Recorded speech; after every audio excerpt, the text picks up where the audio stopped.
Ascending order of the following క్రింది వాటిని ఆరోహణ క్రమంలో వ్రాయగలడు. ఆరోహణ క్రమం ascending order means small to big అనమాట. మనకి 3 ఇచ్చిన స్టేట్మెంట్స్ ఏబిసి అని చెప్పి ఇచ్చినారు అనమాట.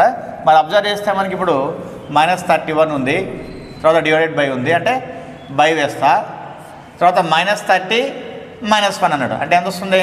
-31 వస్తుంది. క్యాన్సిల్ చేస్తే మనకి ఎంత? 1 వస్తుంది. నెక్స్ట్ మళ్ళీ -60 + 50 అంటే -10 divided by means by. Next -20 + 21 అన్నాడు, అంటే ఎంత వస్తుంది? 1 వస్తుంది. So -10 is the answer.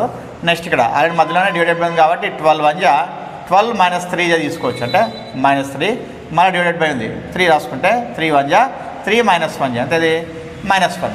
ఇప్పుడు అసెండింగ్ ఆర్డర్ రాసినామంటే మనకి ఏమొస్తుంది? ఫస్ట్ -10 వస్తుంది, తర్వాత -1 వస్తుంది, ఆ తర్వాత 1 వస్తుంది. So -10 means B statement, -1 means C statement, 1 means A statement. మరి ఆప్షన్స్లో ఏదంటే మనకు third option is the right answer. ఏది? BCA అనమాట.